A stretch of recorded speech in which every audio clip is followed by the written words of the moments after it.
अस्सलाम वालेकुम रहमतुल्लाह। उम्मीद करता हूँ कि आप सब खैरियत से होंगे।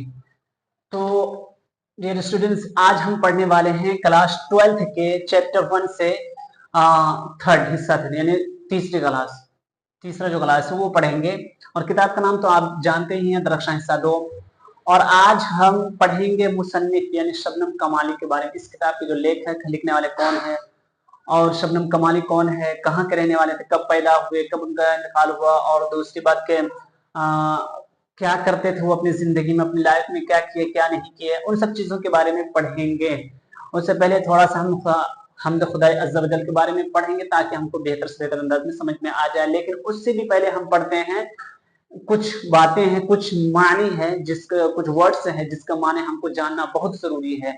अगर हम उस वर्ड्स के माने जानेंगे तो हमें पढ़ने में आसानी होगी, आराम से हम पढ़ सकते हैं। तो उस माने और उस वर्ड्स को जानते हैं जिसका माने थोड़े अगर कठिन हो, डिफिकल्ट लगते हैं, तो उसका हम उस वर्ड्स का माने जान लेंगे तो हमें पढ़ने में आसानी होगी। तो चले चलते हैं, हम उन वर्ड्स का पहले माने देखते हैं, फिर इंशाअल्लाह हम खुदा अज़्ज़ा वजल के बारे में पढ़ेंगे और फिर शबनम कमाली के बारे में थोड़ी सी पढ़ेंगे।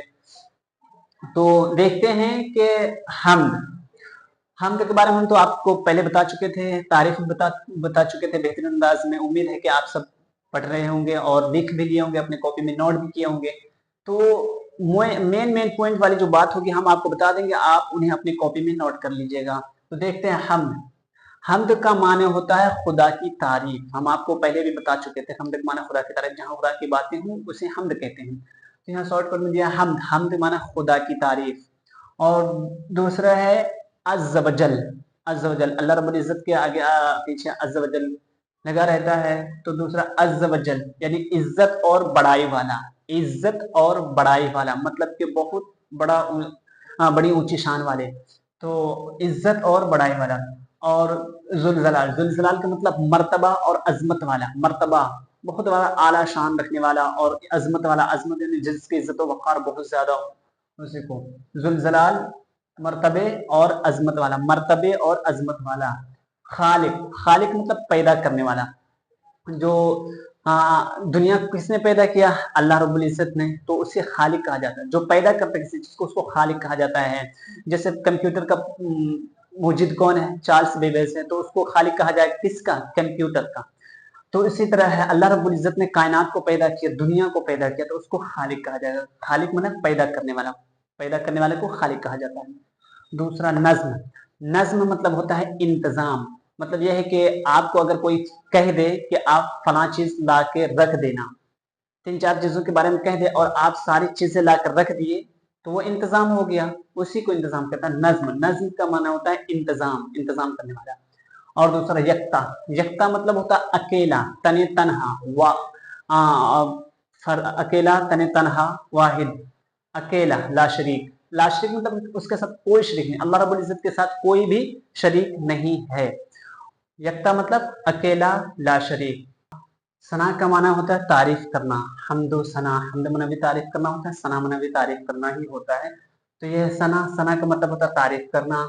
और मुहाल का मतलब होता है नामुमकिन। मतलब यह है कि कोई ऐसी सख्त चीज हो जिसको करना बिल्कुल मुहाल हो, हम उसको कर ही नहीं सकते, तो मुहाल मतलब होता है नामुमकिन, मुमकिन ही नहीं कि हम उसको कर सकते हैं। और दूसरा है कि हालो वकाल का मतलब तो कैफियत। मतलब यह है कि हाल वकाल मतलब कैफियत मतलब आपकी क्या कैफियत है, किस तरह है तबीयत। और जैसे होता है ना, आपकी क्या कैफियत, तबीयत कैसी है, तो वो हाल लफ्ज पूछना जो कैसी है वो कैफियत बताता है। और हाल वकाल मतलब कैफियत। और दूसरी जुल्मत मतलब होता अंधेरा, अंधेरे, तो जुल्मत का मतलब होता है अंधेरा। और दहर, ये दहर है, दहर मतलब होता है दुनिया, जमाना, दहर का मतलब होता है दुनिया। और उरूज मतलब तरक्की, बुलंदी, ज्यादा, तो ये उरूज है, इसका मतलब होता है तरक्की। दहर मतलब जमाना। और फिक्र, ये फिक्र है, फिक्र, इसका मतलब होता है ख्याल। फिक्र मतलब होता है ख्याल, किसी के केयर करना, फिक्र करना, ख्याल करना। और दूसरा है बेनवा। मतलब खामोश, मतलब कुछ भी नहीं जानते, बेनवा, खामोश है। तो है कि सना, यह है सना का मतलब तारीफ करना, मुहाल मतलब नामुमकिन, हाल वकाल मतलब कैफियत, और जुल्मत मतलब अंधेरा, दहर मतलब दुनिया, उरूज मतलब तरक्की, फिक्र मतलब ख्याल, और बेनवा मतलब खामोश। ये कुछ अल्फाज थे, कुछ वर्ड्स थे जो आप आपको इनके माने याद रखने हैं और इन्हीं के ताल्लुक से जो इस चैप्टर में पढ़ाए जाएंगे, इनके ताल्लुक से बातें आएंगी। जो शेर आने वाला है आपके सबक में, वो इन्हीं में से आएंगे। इनको अगर आप याद करेंगे तो आपको शेर बेहतर अंदाज में समझ में आ जाएगा। लिहाजा आप इन चीज़ों को बेहतर अंदाज में याद कर लीजिए, अपनी कॉपी में इनका माने लिख लीजिए। बिलखुसूस इस बात का ध्यान रखें, जिन चीज़ों को मैं आपसे नोट करने के लिए बोलूँ उसको अपने कॉपी में नोट कर लें। ये बहुत ही इंपॉर्टेंट चीज़ है, इसके बगैर आप बहुत अधूरी हैं, क्योंकि ये बहुत इंपॉर्टेंट चीज़ है। आपसे आप पूछ लेंगे, कुछ माने दे देंगे, आपसे पूछ लेंगे इन तमाम जुमलों का माना बताएं, तब आप क्या कीजिएगा एग्जाम में। तो लिहाजा जो चीज़ आपको लिखाया जाए, बताया जाए, उनको अपनी कॉपी में नोट कर लीजिए, ताकि यह आपके लिए फायदेमंद है, और हकीकत में आपके लिए फायदेमंद है। अब चलिए आगे देखते हैं। हम्द, हम्द खुदाए अज़्ज़ व जल, इसके बारे में थोड़ा पढ़ लेते हैं, उसके बाद पढ़ेंगे शबनम कमाली के बारे में। तो हम्द खुदाए अज़्ज़ व जल के बारे में थोड़ा हम पढ़ लेते हैं। आपके स्क्रीन में शो कर रहा होगा कि हम्द, हम्द के लग़वी माना खुदा की तारीफ के हैं। ठीक है। उर्दू शायरी में दूसरी असनाफ की तरह हम्द भी एक मकबूल सिनफ है। असनाफ मतलब किस्म, दूसरी किस्म की तरफ हम्द की भी एक मकबूल सिनफ है, जिसमें खुदाए रब्बुल इज़्ज़त की सिफात बयान की जाती है। हम्द में उर्दू के तमाम शायरों ने इस सिनफ में तबअ आजमाई की है। उर्दू का शायर ही कोई ऐसा शायर होगा जिसने हम्द ना कही हो। कोई भी कलाम हो, उसकी शुरुआत हम्द के साथ ही की जाती है, क्योंकि खुदाए ताला के नाम से किसी काम का आगाज करना मुतबर्रुक समझा जाता है और बाबरकत समझा जाता है। इसलिए बिला तफरीक मजहब व मिल्लत के उर्दू के तकरीबन हर बड़े और छोटे शायर ने हम्द में खामा फरासाई की है और अपने कुदरती सुखन का मुजाहिरा किया है। आपकी स्क्रीन में दिख रहा होगा, और ये देख लीजिए, इसमें भी दिया हुआ है, इसे कहते हैं हम्द। तो आगे बढ़ते हैं। खुदा खालिक का कायनात है, खुदा खालिक के कायनात है, वो कादिर मुतलक है। मतलब खुदा खालिक के कायनात दुनिया को पैदा करने वाला है। अल्लाह रब्बुल इज़्ज़त तो खालिक के कायनात, वो कादिर मुतलक माने हर चीज़ में कादिर है, हर चीज़ को कर सकता है। उसकी ज़ात यगाना और यकता है, मतलब उसकी ज़ात अकेला तने तनहा, उसके साथ कोई शरीक नहीं है और उसका कोई शरीक नहीं है। चुनांचे हम्द के अशआर में सिर्फ उसी ज़ात वाहिद की सिफात को बयान किया जाता है। मतलब यह है कि हम्द में जो बातें होती है सिर्फ उस अल्लाह रब्बुल इज़्ज़त की बातें होती है और किसी की बातें नहीं होती हैं। चुनांचे खुदा की सिफात की कोई हद नहीं है, बल्कि वो बहरे बेकरां है। इसलिए शायर के लिए बहरे हाल इस बात की काफी गुंजाइश रहती है कि वो जिस कदर चाहे खुदा की बेशुमार सिफतों को बयान करे, और दरअसल यही इस सिनफ की खास खूबी है। और आखिर में है कि हम्द में जहां खुदाए रब्बुल इज़्ज़त की सिफात का बयान होता है, वहीं नात में हुजूर सल्लल्लाहु अलैहि वसल्लम की शान में मदहिया अशआर पेश किए जाते हैं। हम आपको नात की तारीफ बताए थे और हम्द की तारीफ बताए थे, उसी के ज़िम्न में सारी बातें आएंगी, उसी के ताल्लुक से सारी बातें आएंगे। और इसी तरह मनकबत में बुजुर्गान दीन, खलफाए राशिदीन और औलिया अल्लाह की मंजूम तारीफ की जाती है। तो कसीदा में किसी भी शख्स के औसाफ हमीदा नज्म किए जाते हैं। हम आपको चार चीजें बेसिक नहीं पढ़ाए थे, हम्द, नात और मनकबत और कसीदा। देखिए ये चारों चीजें यहाँ आया हुआ है, आपको दिख रहा होगा, ये चारों चीजें हैं। हम्द है यहाँ पे, उसके बाद ये नात है, उसके बाद यहाँ पे है मनकबत, उसके बाद यहाँ पे कसीदा। ये चारों चीजें यहाँ दिया हुआ, आपको बगौर इनको पढ़ना है। फिर से समाज पढ़ना, फिर से सुन लीजिए एक मरतबा कि हम्द जहाँ खुदाए रब्बुल इज़्ज़त की सिफात का बयान होता है उसे हम्द कहते हैं। और वहीं नात में हुजूर सल्लल्लाहु अलैहि वसल्लम की शान में मदहिया अशआर पेश किए जाते हैं। इसी तरह मनकबत में बुजुर्गान दीन, खलफाए राशिदीन और औलिया अल्लाह की मंजूम तारीफ की जाती है। तो कसीदा में किसी भी शख्स के औसाफ हमीदा नज्म किए जाते हैं, इसको कसीदा कहते हैं। ये थे हम्द खुदाए अज़्ज़ व जल के बारे में थोड़ी बातें जो आपको बताना बहुत ज़रूरी था, ताकि इनके ताल्लुक से अगर कुछ बातें आ जाए तो आप इन्हें लिख सकें। और बिल्कुल आपको पढ़ना ही है, इसे इग्नोर ना करें। ये नहीं कि अरे हम तो खुदा अज़्ज़ा वजल आता नहीं है। एग्जाम बोर्ड में कोई ठिकाना नहीं होता कब कहाँ से कौन सा सवाल उठा के दे दे। बिलखुसूस अगर आप तैयारी कर रहे हैं, वाकई में आप चाहते हैं कि आपका फुल मार्क्स आए, तो आप कोई भी चीज पढ़ना ना छोड़े। जो चीज आपको पढ़ाया जाए उनको आप पढ़िए मेहनत से, अपने कॉपी में नोट कर लिया कीजिए। तो ये तो कुछ बातें हमने खुदा अज़्ज़ा वजल के बारे में। इसके जो आंसर क्वेश्चन होंगे मैं उनको अभी बता दूंगा। अब देखते हैं शबनम कमाली के बारे में।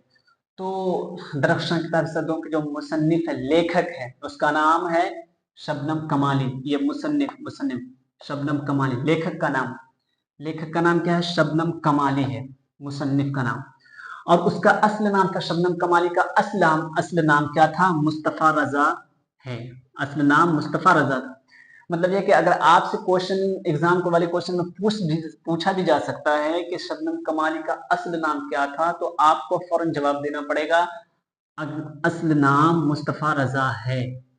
ठीक, अगर आप इन्हें पढ़े रहेंगे तो आप फौरन जवाब दे लेंगे। इसीलिए क्या कि मुसन्निफ शबनम कमाली और इसका असली नाम क्या था? मुस्तफ़ा रजा। और शबनम ये तखल्लुस है। शबनम क्या है? तखल्लुस है। मतलब यह है कि वो अपने शेर में किसी का लक़ब जो होता है शुरू में रख दिया जाता है, उसी को तखल्लुस कहते हैं। जैसे किसी का लक़ब शुरू में रख दिया जाता है तो उसको तखल्लुस कहते हैं। जिस किसी के नाम के शुरू में कोई लक़ब दिया जाए तो उसको तखल्लुस कहते हैं। जैसे एपीजे अब्दुल कलाम, एपीजे, ये भी एक तखल्लुस है।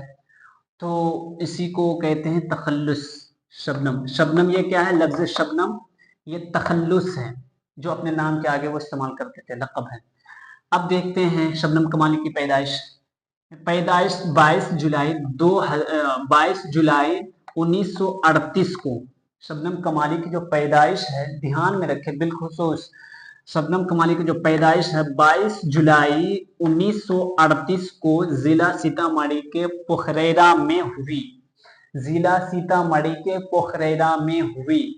फिर से देख लीजिए, शबनम कमाली की जो पैदाइश है, पैदा हुए जब वो जन्म हुए, तो कब जन्म हुए? तो कहने के 22 जुलाई 1938 को जिला सीतामढ़ी के पोखरेरा में पैदा हुए। उसकी जन्म हुए जिला सीतामढ़ी के पोखरेरा में 22 जुलाई 1938 को।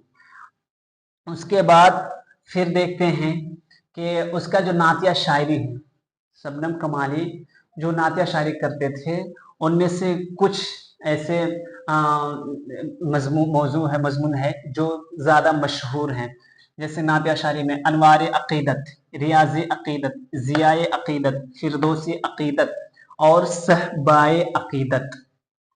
ये कुल 5 है, 1 2 3 4 5, ये कुल 5 उसके नातिया शायरी हैं जो बहुत मशहूर है। आपके क्वेश्चन में आ सकता है शबनम कमाली के कोई भी 5 मजमून लिखे या कोई भी 5 और नातिया शायरी उसके लिखे, तो इन्हीं 5 को लिखना है।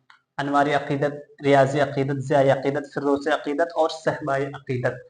ये आपके एग्जाम में आ सकता है, बहुत इंपॉर्टेंट चीज़ है। इन्हें आप अपनी कॉपी में नोट कर लीजिए। और ये सब बिलखुसूस मुसन्निफ कौन है? मुसन्निफ है शबनम कमाली और उसका असली नाम मुस्तफ़ा रजा खान। शबनम ये क्या था? अगर आपसे पूछ रहे शबनम क्या था शबनम कमाली का, तो कहना तखल्लुस है, नकब है। और पैदाइश क्या है? उसके जन्म कब हुई? तो कहने 22 जुलाई 1938 को जिला सीतामढ़ी के पोखरेरा में हुई। और नातिया शायरी अनवार अक़ीदत, रियाज़ी अक़ीदत और सहबाए ज़ियाए अक़ीदत, फिरदौसी अक़ीदत और सहबाए अक़ीदत। तो ये थे शबनम कमाली की कुछ खास बातें जो आपको नोट करना बहुत जरूरी है। ये बिल्कुल खास बातें हैं, अपनी कॉपी में नोट कर लेना बहुत जरूरी है। बगैर नोट किए आप इसे पढ़ नहीं सकते हैं, जहन में आप रहेगी नहीं। तो अपनी कॉपी में नोट कर लीजिए, इसको बारहा देखते रहिएगा। अब देखते हैं किताब में शबनम कमाली के बारे में क्या कह रहा है। शबनम कमाली के बारे में उसको भी पढ़ लेते हैं। स्क्रीन में आपको दिख रहा होगा शबनम कमाली के बारे में, और यहाँ भी देख लीजिए शबनम कमाली। यह शबनम कमाली, इसके बारे में कुछ बातें दी हुई है, उसको देखते हैं, उसके बाद इंशाल्लाह फिर आगे बढ़ते हैं। कह रहे शबनम कमाली, जनाब शबनम कमाली का ताल्लुक रियासत बिहार से है। उनका असल नाम मुस्तफ़ा रजा है। शबनम तखल्लुस है। उनकी पैदाइश 22 जुलाई 1938 को पोखरेरा जिला सीतामढ़ी में हुई। और उनकी मजहबी मंजूमात खास तौर पर नातिया शायरी के कई मजमुए शाये हो चुके हैं। ये मजमुए हैं, ठीक है, ये पांचों जो है मजमुए नातिया शायरी के कई मजमुए जो शाये हो चुके, लेकिन ये 5 जो मजमुए हैं ये बहुत ज्यादा पॉपुलर है, जो बहुत ज्यादा मशहूर है। तो उनमें उन जो उनके जो मशहूर हुए हैं नातिया शायरी के मजमुए, उनमें अनवार अकीदत है, रियाज अकीदत है, ज़ियाए अकीदत है, फिरदौसी अकीदत और सहबाए अकीदत है, मशहूर है। गज़लों और नज़मों के भी कई मजमुए शाये हो चुके हैं। निसाब में शामिल है ये हम्द बउनवान हम्द खुदाए अज़्ज़ वजल जनाब शबनम कमाली ही की तख्लीक है। मतलब जो हम्द को जो लिखे हैं, शुरू में हमने जो हम्द को पढ़ा है वो शबनम कमाली ही लिखे हैं, उसी की तख्लीक है। अब देखते हैं कि शबनम कमाली अपनी जिंदगी में क्या है कि शबनम कमाली ने अपनी जिंदगी का बेशतर हिस्सा, मतलब ज्यादातर हिस्सा वाज और तबलीग इस्लामी, मतलब कि नसीहत बताने में, मोटिवेट करने में और तबलीग इस्लामी और मजहबी इक़्तिदार की तलक़ीन में सर्फ कर दी, मतलब गुजार दी। मतलब वो अपनी ज़्यादातर ज़िंदगी है ना कि मोटिवेट करने में, एक दूसरे को सलाह देने में और तबलीग करने में कि क्या करना चाहिए क्या नहीं करना चाहिए, अपनी ज़िंदगी में कैसे रहनी चाहिए कैसे नहीं रहनी चाहिए, इक़्तिदार की तलक़ीन की, अपनी पूरी ज़िंदगी ऐसे ही वो गुजार दी है। वो अल्लाह और उसके रसूल प्यारे नबी मोहम्मद सल्लल्लाहु अलैहि वसल्लम के आशिक सादिक थे, बहुत बड़े सच्चे आशिक थे हुजूर सल्लल्लाहु अलैहि वसल्लम के। चुनांचे अपनी तकरीरों और शेरी तख्लीक़ात में उन्होंने अपने भरपूर वालिहाना जज्बात का इजहार किया, यानी हुजूर सल्लल्लाहु अलैहि वसल्लम की शान में बहुत ही बेहतरीन अंदाज में अपने जुमलों को पेश किया, अपने शेरों को पेश किया और मोहब्बताना अंदाज में अपने काम को अंजाम दिया। ये थे शबनम कमाली के बारे में कुछ बातें जिन्हें हमें और आपको जानना बहुत जरूरी है। अब देखते हैं शबनम कमाली के शेर को। हम्द खुदाए अज़्ज़ वजल ने जो शेर लिखे हैं शबनम कमाली, इसको इंशाअल्लाह अजीज कल पढ़ेंगे, क्योंकि वीडियो बहुत ज़्यादा लंबा हो जा रहा है, इस वजह से थोड़े थोड़े करके पढ़ते रहेंगे हर दिन इंशाअल्लाह। तो हमने जो बातें बताई उसको आप अपनी जहन में नोट कर लीजिए, क्योंकि बहुत ही इंपॉर्टेंट चीज़ है। बिलखुसूस हम्द के बारे में जो अभी हमने पढ़ाया वो आप देख लीजिए, क्योंकि बहुत ही इंपॉर्टेंट चीज है, उससे भी सवाल आता है। दूसरा, मुसन्निफ कौन है, दरअसल जो लेखक है मुसन्निफ कौन है शबनम कमाली, उसका असली नाम क्या है, उसकी पैदाइश कहाँ हुई और उनके मजमुए क्या हैं, कौन कौन मशहूर मजमुए हैं, ये सब हमने आपको लिखा दिया और बता दिया। ये सब अपनी कॉपी में नोट कर लीजिए, विदाउट नोट किए आप समझ नहीं सकते, आपको मेहनत करनी पड़ेगी, बगैर मेहनत के कोई चीज हासिल नहीं होती मेरे दोस्त। हार्ड वर्क एंड कंसिस्टेंसी बहुत जरूरी है, बहुत ही जरूरी है। Success does not come overnight, it's required hard work, consistency, patience. मतलब कि कामयाबी एक रात में नहीं आती है, इसके लिए आपको मेहनत करनी पड़ेगी, सब्र करना पड़ेगा, और फिर कंसिस्टेंसी, मुस्तकिल मजाजी, हर दिन थोड़ी थोड़ी मेहनत करनी पड़ेगा। ये सब आपको जरूरी है। तो बगैर मेहनत किए कुछ नहीं होता है। even small effects can by lead to big achievements। हर दिन की थोड़ी थोड़ी यानी छोटी सी छोटी कोशिशें बड़ी कामयाबी बन सकती है। लिहाजा जो चीज़ आपको मैं बताऊं उसको अपने जहन में रखें, और उसको जहन में रखने के साथ साथ अपनी कॉपी में नोट भी कर लिया कीजिए, ताकि आपके लिए फायदेमंद हो और आप मेहनत से पढ़ सके, कोई मार्क्स ला सकें। तो आज के लिए इतना ही काफ़ी, फिर मिलते हैं नेक्स्ट वीडियो पर इंशाल्लाह। धीरे धीरे हर दिन करके थोड़ी थोड़ी बढ़ाते जाएंगे, अचानक बढ़ा देना मुनासिब। बिलखसूस ये जो आपको पढ़ाया गया है इसको अपनी कॉपी में नोट कर लीजिए, इसको याद ही कर लीजिएगा। क्वेश्चन में जब मैं इसको ये कराऊंगा, आंसर क्वेश्चन कराऊंगा, तो इससे भी पूछूंगा, ये भी पूछा जाएगा, लिहाजा इन चीज़ों का आप खास ख्याल रखें। तो आज के लिए इतना काफ़ी। वीडियो अपने दोस्तों तक शेयर करें और उन्हें भी मौका दे तैयारी करने का, और भरपूर मेहनत से आप लोग जुड़े, मेहनत कीजिए और वीडियो को शेयर कीजिए, चैनल को सब्सक्राइब कीजिए, अपने दोस्तों तक शेयर कीजिए। मिलते हैं नेक्स्ट वीडियो पर इंशाल्लाह। अस्सलाम वालेकुम।